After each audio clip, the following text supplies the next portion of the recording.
వాడు at least somebody have taken this step sir. Very happy ఈ విషయంలో మాత్రం. ఎందుకంటే బీజేపీ వాళ్ళు వచ్చారు, లోకల్ గా బీజేపీ కార్పొరేటరు, అవును బీజేపీ కార్పొరేటరు రేపు శ్రీనివాస్ యాదవ్ ఏమంటాడో అని ఆయన భయం ఆయన. సార్ వాళ్ళు నామాత్రంగా ధర్నా చేసినాం దాంట్లో డెప్త్ కు బోరు, చదవరు. ఏ విషయాలు అంటే మనం వాట్ ఈస్ ది పాయింట్ అనేది. కానీ అంత పెద్ద దేవాలయం మీద కూడా అంత పెద్ద సెంటిమెంట్, సికింద్రాబాద్ అనే కాదు సార్, బోనాలు జాతర అంటేనే రాష్ట్రం అంతా అందంగా చూస్తారు. అసలు వెయిట్ చేశారు. ఆషాఢ మాసం అంటే ఒకప్పుడు నిజంగా సరే ఇదేదో నెగిటివ్ వైబా అని ఆగేటువంటి పరిస్థితి నుంచి మహంకాళి బోనాలు, చార్మినార్ బోనాలు, గోల్కొండ బోనాలు, అసలు మహంకాళి బోనాల జాతర cultural festival. Exactly, religious cultural festival, right, state festival గా ఇప్పుడు డిక్లేర్ చేసి. అబ్సల్యూట్లీ, తెలంగాణ వచ్చిన తర్వాత అదే జరిగింది మనకి. అలాంటి అద్భుతమైనటువంటి టెంపుల్లో ఇది అంటే వీళ్ళ ఆలోచన అంతా చాలా నేరోగా ఉంటుంది. అంటే సార్ వాస్తవాలు అర్థం చేసుకోరు, ఇష్టానుసారం ఏది చేసినా చెల్లిపోతుంది అనే దూరంలో పోతుంది. అంటే సార్ ఇప్పుడు రీసెంట్ గా, అంటే దీనికి కాంటెక్స్చువల్ గా ఉంది కాబట్టి నేను అడుగుతున్నాను. మనం చూసాం యాదగిరి గుట్ట యాదాద్రి అయ్యింది మొన్న గట్టిగా ఒక 2 వర్షాలు సార్, ఒక్కటే రోజు పడిన గట్టి వర్షానికి టెంపుల్ నిండా వాటర్ రావడం. అంతకుముందు ఉన్న పురాతన టెంపుల్లో ఎప్పుడు రాలేదు ఆ ఇష్యూ. చిన్న గుహలో చిన్న విగ్రహం అయినా చిన్న టెంపుల్ అయినా ఎప్పుడు ఆ ఇష్యూ రాలేదు. బట్ ఎప్పుడైతే టెంపుల్ ఎక్స్పాన్షన్ అన్నారు, ఆ రోడ్లు పగిలిపోయాయి. కేదార్నాథ్ దేవాలయం నేను వెళ్ళాను 1975లో, నాన్నగారు గవర్నర్ గా ఉన్నారు. Right right. ఆ దేవాలయం ఈ మధ్య వరదలు ఇవన్నీ కూడా రావడం మనం చూసాం 2013. ఆ దేవాలయం ఏ విధంగా, ఆ లొకేషన్ ఎట్లా ఉందంటే, ఎంత వరద వచ్చినా, ఎంత పైనుంచి ఏది అంటే బాగా ఒకసారి ఎక్కువ వస్తే బురద రాళ్ళన్నీ కొట్టుకొస్తాయి. మొన్న 2013లో వరదలు వచ్చినప్పుడు కూడా అవన్నీ వచ్చినాయి, కానీ టెంపుల్ చెక్కు చెదరకం. అంటే వాళ్ళ పెద్ద ఆ రోజుల్లో ఉన్నటువంటి మహాన్లు వాళ్ళు ఒక ఎక్కడ పెట్టాలి అనేది చాలా శాస్త్రోక్తంగా, సైన్స్ సర్వే ఏమి లేకుంటే ఈ చోట పెడితే దీనికి ముప్పు ఉండదు అనే దూరంలో వాళ్ళు చేసుకుంటారు. ఇప్పుడున్నంత ఎడ్యుకేషన్ అప్పుడు లేదు కదా సార్, అయినా కానీ అంత అద్భుతంగా ఉన్నాయి. బట్ దట్స్ ఫినామినల్ కన్స్ట్రక్షన్స్ ఇవన్నీ. సార్ యాదాద్రి ఏమిటంటే ఇప్పుడు ఎట్లా ఉందంటే, కేసీఆర్ గారు ముఖం ఉండేటట్టుగా శిల్పాలు చెక్కి, కారు గుర్తు ఉండేటట్టుగా శిల్పాలు. ఇది దేవాలయం అంటే ఇది పార్టీ ప్రచారక సంస్థ అయిపోయింది అది కూడా. Sir coming out of this temple thing, Gandhi గారి విగ్రహం దేశంలోనే, నేను చదివాను సార్ ఆ ఆర్టికల్ని కూడాను, దేశంలోనే మొట్టమొదటి మహాత్మా గాంధీ గారి విగ్రహం మన హైదరాబాద్ లోనే ఉంది. అది విగ్రహం జేమ్స్ స్ట్రీట్ స్పెసిఫిక్ గా మనం మాట్లాడితే. ఆ విగ్రహాన్ని తరలించాలనేటువంటి ఆలోచన. ఇప్పుడు చరిత్ర తెలియదు,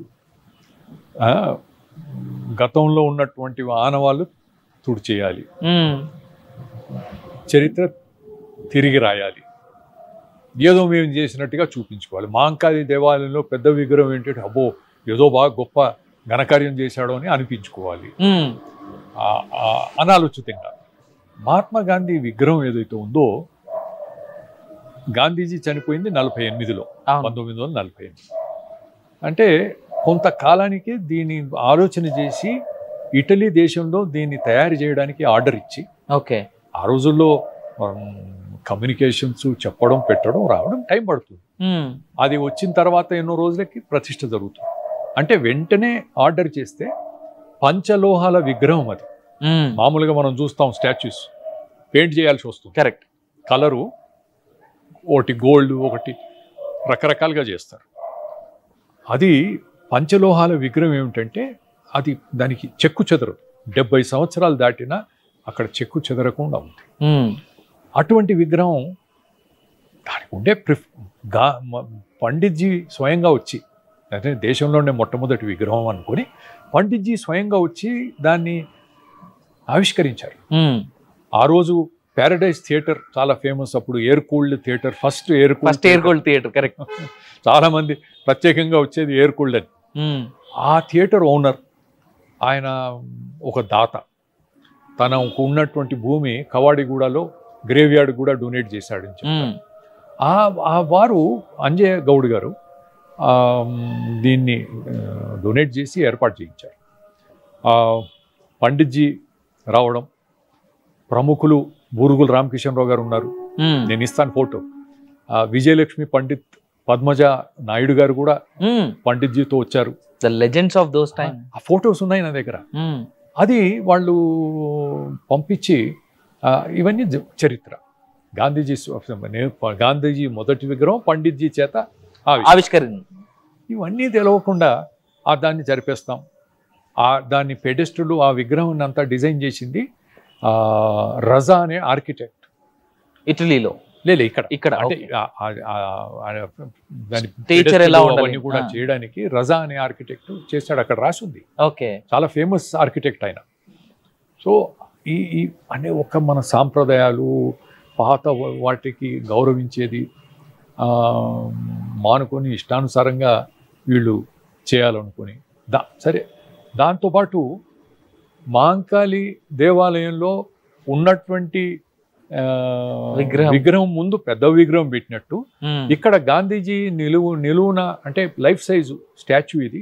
దీని వెనకాల అసెంబ్లీ ముందు ఉన్నది కదా, ఏది కూర్చొని మెడిటేషన్ చేస్తున్నటువంటిది, అటువంటి స్టాచ్యూ తీసుకొచ్చి వెనకాల పెడతామని. ఉన్న స్టాచ్యూ ముందుకు జరుపుతాం, వెనకాల ఇది పెడదాం. అంటే గాంధీజీ స్టాచ్యూ పెట్టడానికి ఇంకెక్కడ చోట్లేదా? అది మహాత్మా గాంధీ స్టాచ్యూ, మహాత్మా గాంధీ రోడ్ అని ప్రతి ఒక్కరికి తెలుసు. కరెక్ట్. దానికి కొత్తగా చెప్పాల్సిన గుర్తింపు అంతా వచ్చింది.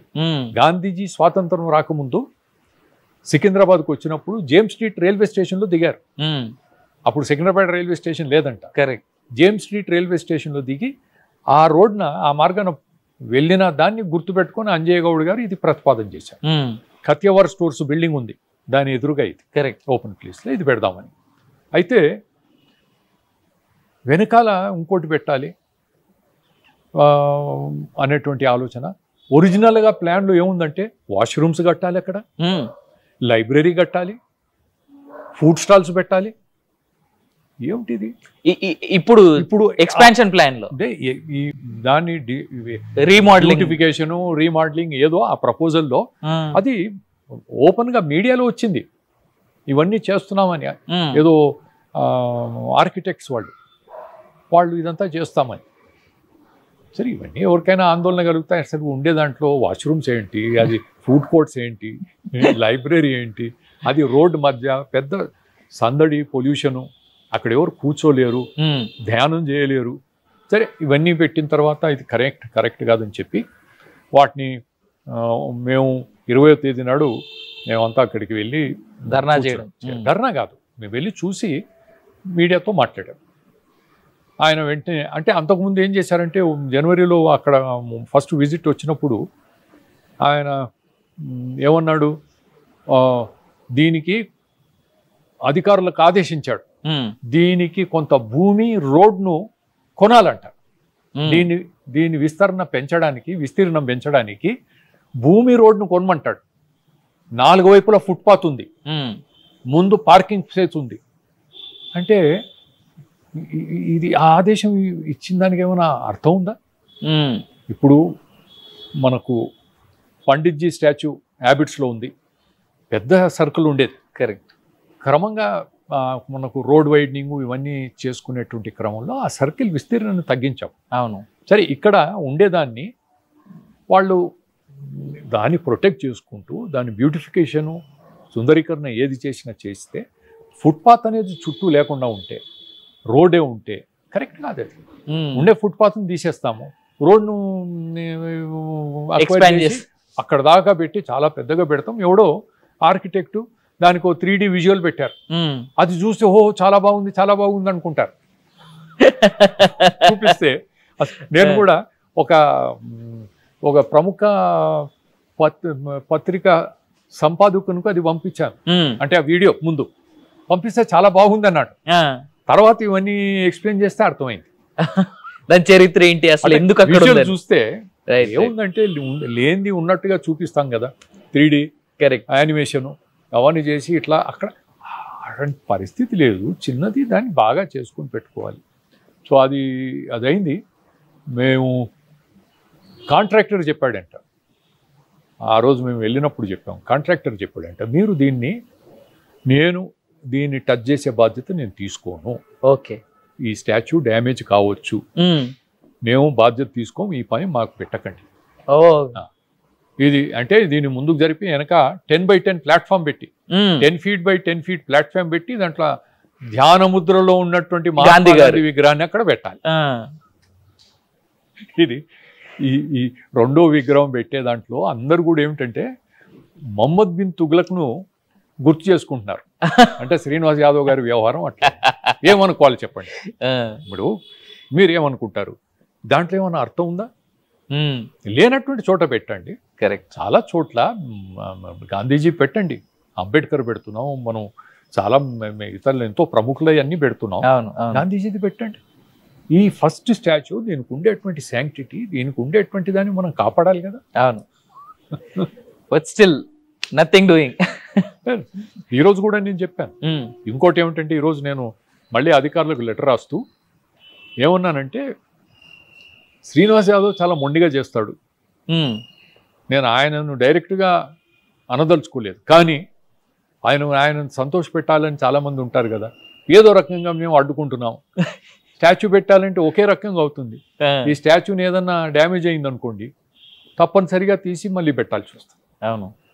అటువంటిది చేసే ప్రమాదం కూడా ఉందని చెప్పి నేను అధికారులను హెచ్చరించి అక్కడ సీసీటీవీ కెమెరా పెట్టి నిఘా పెట్టాలని చెప్పారు. But did they accept sir ఆ ప్రపోజల్?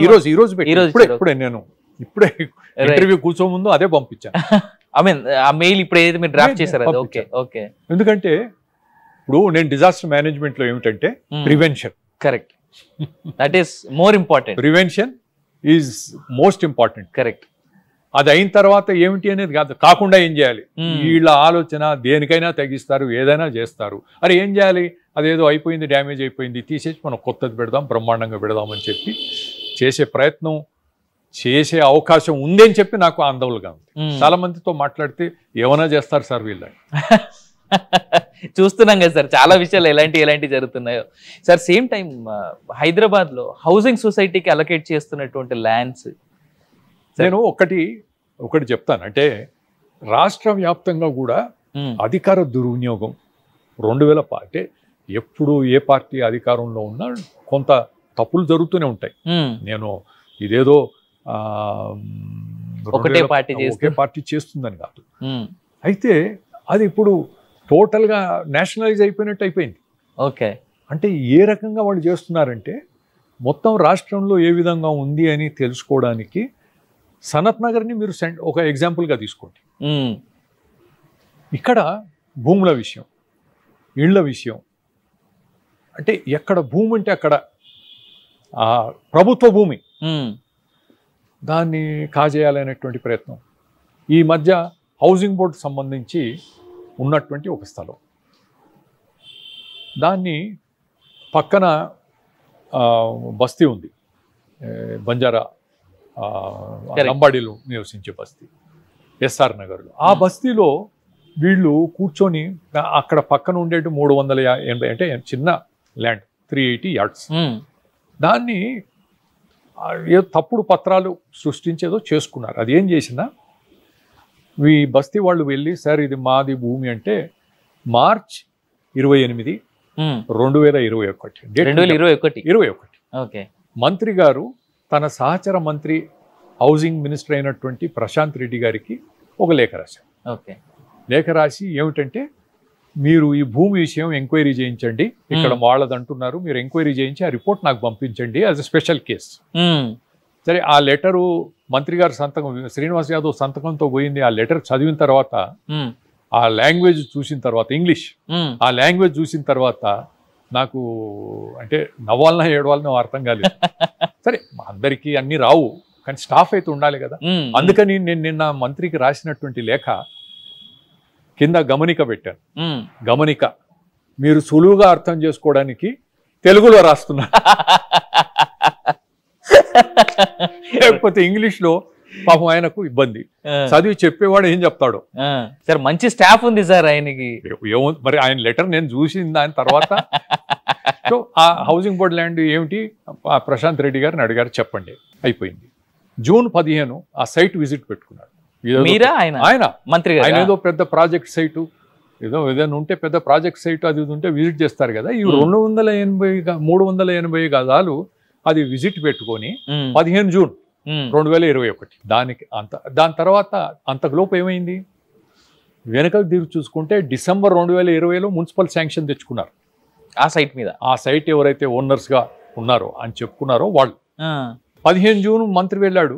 4 రోజుల ముందు 11వ తేదీ జూన్ 11వ తేదీ నాడు మంత్రి గారికి సంబంధించినటువంటి ఆయన పార్టీకి సంబంధించిన 4 ఆ భూమి కొనేసుకున్నారు సేల్ డీడ్ ద్వారా. ఓకే, రిజిస్టర్డ్ సేల్ డీడ్ 11వ తేదీ చేసుకొని 15వ తేదీ నాడు మంత్రి గారు విజిట్. అంటే ఇది ఏమిటి భూమి, ఎవరు ఏమిటి చూడ్డానికి, వీళ్ళు కొనుక్కోండి, మీరు చేసుకోండి, ఎవరు రావద్దు అని చెప్పి హెచ్చరిక చేయడానికి, అధికారులకు ఇండికేషన్ ఇవ్వడానికి అక్కడికి వచ్చాడు. కానీ ఫాలో చేయకుండా, ప్లాన్ ఫాలో చేయకుండా కడుతున్నారని చెప్పి దాని మీద ఒకసారి క్యాన్సిల్ చేశారు బిల్డింగు. ఇది హైకోర్టులో ఏదో దాన్ని ఒక కేసు పాతది ఏదో పెట్టి ఇప్పుడు ఉంది. మనం ఇద్దరం మనకు సంబంధం లేనటువంటి భూమి నాదని నేను, నీదని నువ్వు పెడతావు. కోర్టు ఏదో తీర్పు చెప్పాలి కదా. కరెక్ట్ సార్, తప్పదు, అప్పటికైతే హోల్డ్ లో ఉంటదిగా. అట్లేదో చేసుకున్నారు. అది ఇవన్నీ అయిపోయినాయి. మేము ఈ విషయాలని బయట పెట్టి హౌసింగ్ బోర్డు ఎండీని కలిసాం, వీసీ ఎండీని కలిసి ఇవన్నీ కూడా చేసి దాని మీద ఇప్పుడు స్టేటస్ కో వచ్చింది. ఓకే, అంతకుముందు స్టేటస్ కో రాకముందు ఒకసారి ఈ బస్తీ వాళ్ళు పోతే మంత్రి గారు అన్నాడు, నేనేం చేయాలి, నేనేం చేయలేను, కోర్టులో ఉంది, మీరు మంచి లాయర్ను పెట్టుకోండి. కోర్టు అక్కడ పోతే రిపోర్ట్ ఇచ్చిందంటాడు, వీళ్ళను కట్టుకోమంటాడు, నేనేం చేయలేనంటాడు. తర్వాత ఏమంటాడంటే అది స్టేటస్ కో నేనే తెప్పించినాడు. అంటే ప్రజలు ఇవన్నీ కూడా ఇప్పుడు మీరు చెప్పిన దాన్ని బట్టి అర్థం చేసుకుంటారు. అంటే ఇది ఒకటి. సంజీవ్ రెడ్డి నగర్ అవతల పక్కన ఇంకో ల్యాండ్ ఉంది, ఓ 1500-1600 గజాలు. అక్కడ ఏదో కొంచెం డిస్ప్యూట్ ఉంది. నేను ఉన్నప్పుడు దాని గురించి పెద్దగా అంటే డిస్ప్యూట్ ఉందని చెప్పారు. దాన్ని ఎవరు అంటే డిస్ప్యూట్ ఎవరిదైతే ఉంటే వాళ్ళు అప్రోచ్ కాలేదు. ప్రభుత్వ పరంగా జిహెచ్ఎంసీలో వాళ్ళ దగ్గర రికార్డ్స్ లేవు, అది ఉండిపోయింది. అట్లా ప్రైవేట్ ల్యాండ్ గానే ఉండిపోయింది, ఖాళీగా ఉంది. ఓకే,